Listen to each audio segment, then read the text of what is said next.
सरोकार दस्तक, बात अधिकार की। मेरे प्यारे सम्मानित साथियों, भाइयों एवं बहनों, सरोकार दस्तक, बात अधिकार की पहले एपिसोड में प्रेम भैया का प्यार भरा नमस्कार कबूल करें। मैं कोई नेता नहीं, मैं कोई अभिनेता नहीं और कोई भाषण देने नहीं आया हूँ। मुझसे कुछ गलतियाँ होंगी तो छोटा भाई समझकर मुझे माफ़ कर देंगे। मैं सरोकार दस्तक में सदियों से शोषितों वंचितों से जुड़ी समस्याओं पर बात करूंगा, जो लोग सिर्फ जीवित रहने के लिए जद्दोजहद करते रहते हैं। मैं आपके अधिकार की बात संवैधानिक ढंग से करूंगा, जिनको जानकर बगैर डरे आपके अधिकारों का अतिक्रमण करने वालों का विरोध करते हुए उससे डटकर मुकाबला करेंगे और उसे जरूर हराएंगे, ऐसा मेरा विश्वास है। लेकिन जहां बड़े भौतिक संसाधन संपन्न लोग अपने अधिकारों पर आक्रमण का विरोध करते हैं, वहीं गरीबों और वंचितों के पास विरोध करने और लड़ने की क्षमता या इच्छा शक्ति नहीं होती है। हमें अपनी इच्छा शक्ति को जगाना होगा। आज देश के अमृत महोत्सव मना लेने के बावजूद भी सामंती मानसिकता वाले मुख्य धारा के भारतीय मीडिया केवल विशेष व समृद्ध वर्ग के लोगों की चिंता और आकांक्षाओं का प्रतिनिधित्व कर रहा है। ये मीडिया कर्मी हमारे समस्या से संबंधित किसी भी मैटर को उठाना जरूरी नहीं समझते। सदियों से शोषित वंचितों के हितों एवं संघर्षों को आसानी से नज़रअंदाज कर दिया जाता है। यदि मीडिया ने मजदूरों के समस्या को प्राथमिकता दिया होता तो पीढ़ी दर पीढ़ी हमारा ये भुखमरी वाली स्थिति पैदा नहीं होती। ऐसे ही हाशिए पर खड़े समाज की आवाज़ बनने का सरोकार दस्तक एक प्रयास है। सरोकार दस्तक सामाजिक सरोकार से जुड़ी ग्रामीण व शहरी लोगों की सामूहिक समस्या को शामिल करेगा। इसके साथ साथ हमारा यह भी प्रयास है कि हम देश के कोने कोने से अनेकों वॉलंटियर्स को जोड़ सकें, ताकि समाज के उन हिस्सों के मुद्दों को उठा सकें जिनकी कोई आवाज़ नहीं बनना चाहता है, और उसमें आप हमें सहयोग करेंगे, ऐसा आपसे विनम्र निवेदन है, ताकि हमसे दूर बैठे श्रमिक बंधु इसको सुनकर लाभ उठा सकें। अब देश के अमृत महोत्सव मना लेने के बावजूद भी सामंती मानसिकता वाले नेता, अधिकारी और ठेकेदार मानवता के दुश्मन ठेका प्रथा, समाजवाद का विनाश करते हुए पूंजीवाद का समर्थन इसलिए करते हैं ताकि मजबूर को अशिक्षा और गरीबी में दबाकर रखने से आवाज़ न उठा सके। ये ठेका प्रथा मानव संवेदनहीनता का एक जीता जागता उदाहरण है। हम ठेका मजदूरों को सामाजिक स्तर पर इंसानी दर्जा प्राप्त नहीं है। ये ठेकेदार, नेता तथा सरकारी अधिकारी सरकारी मशीनरी का दुरुपयोग कर अलग अलग क्रूर ढंग से ठेका वर्गों पर लहू को ठंडा कर देने के लिए जुल्म ढाते हैं और इंसान के योग्यता को कम करके आंक कर उसके गुरूर का आधा हिस्सा छीन लेते हैं, और जब जी करता है वे हमें नाक के नोजी की तरह निकाल कर फेंक देते हैं, और सरकारी तंत्र इसके रक्षा के लिए कोई कसर नहीं छोड़ता है, जबकि भारत में संविधान लागू है। ये इसलिए अलग अलग करने का कोशिश किया है ताकि ये यूनाइट नहीं हो सके और फिर दबाने में ज़्यादा कठिनाई नहीं हो।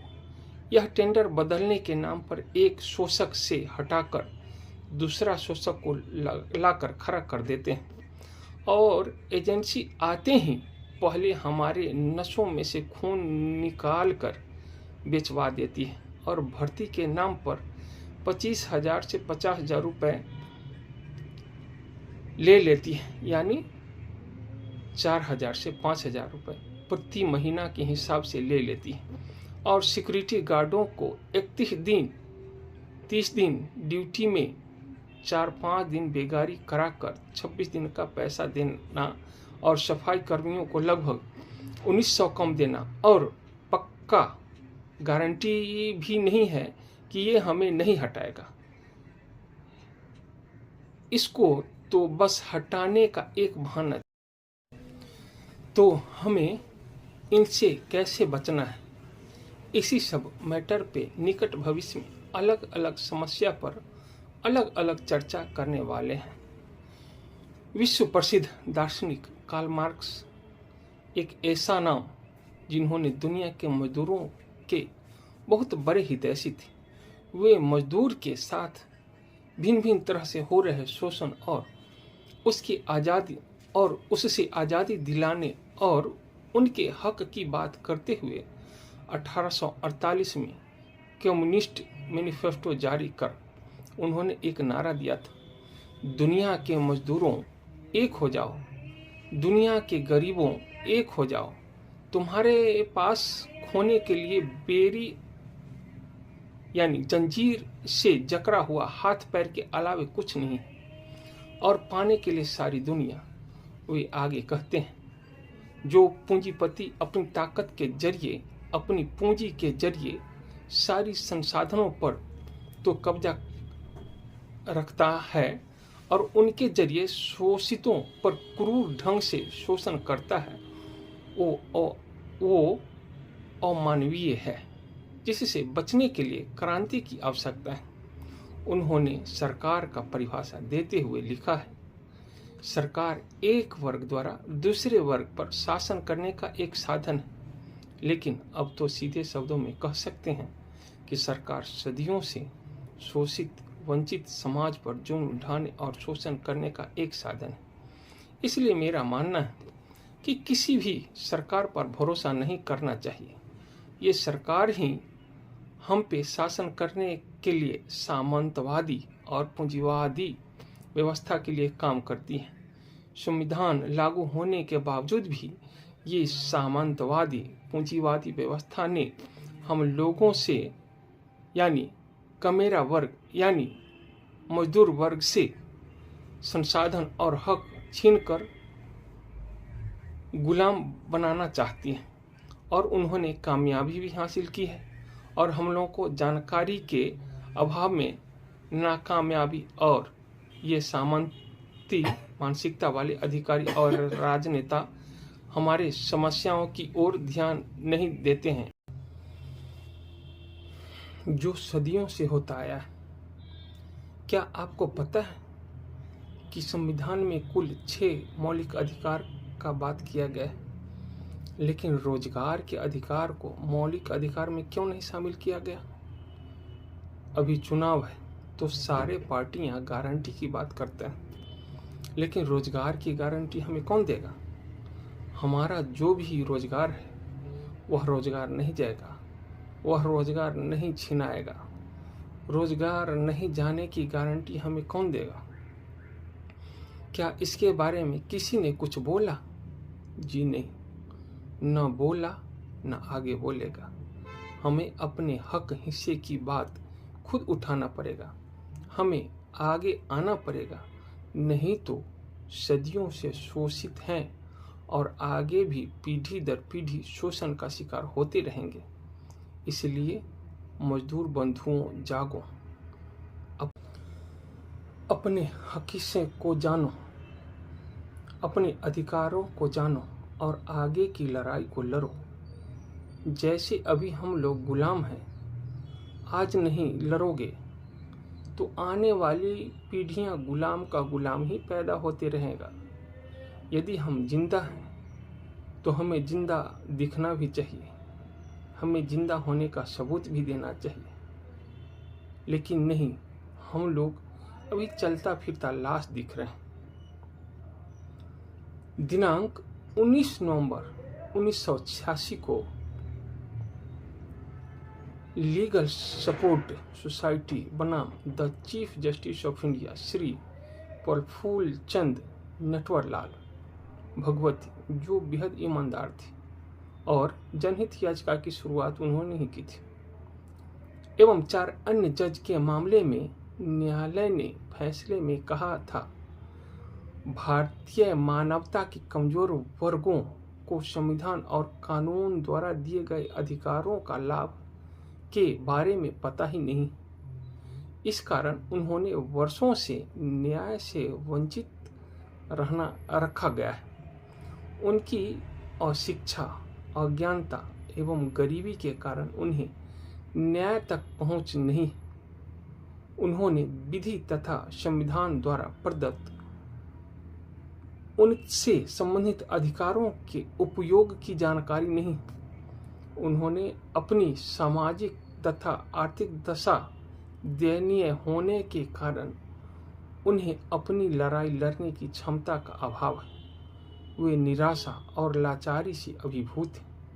वे अन्याय एवं शोषण के खिलाफ संघर्ष करने, अपने अधिकारों को धारण करने, अपनी सामाजिक एवं आर्थिक हक प्राप्त करने तथा अन्याय एवं शोषण का मुकाबला करने में असमर्थ है और एक सशक्त समाज का शिकार बने हुए हैं, जहां शैक्षिक व आर्थिक शक्ति कुछ हाथों में केंद्रित है और यह इसका उपयोग मनुष्यों के विशाल जनसमूह पर प्रभुत्व कायम रखने के लिए करते हैं, जिस कारण वे एक सशक्त समाज के शिकार बने हुए हैं और मौलिक अधिकार से वंचित हैं। और सशक्त समाज शोषित समाज के श्रमिकों पर वर्चस्व कायम रखकर श्रमिकों का उपयोग करते हैं और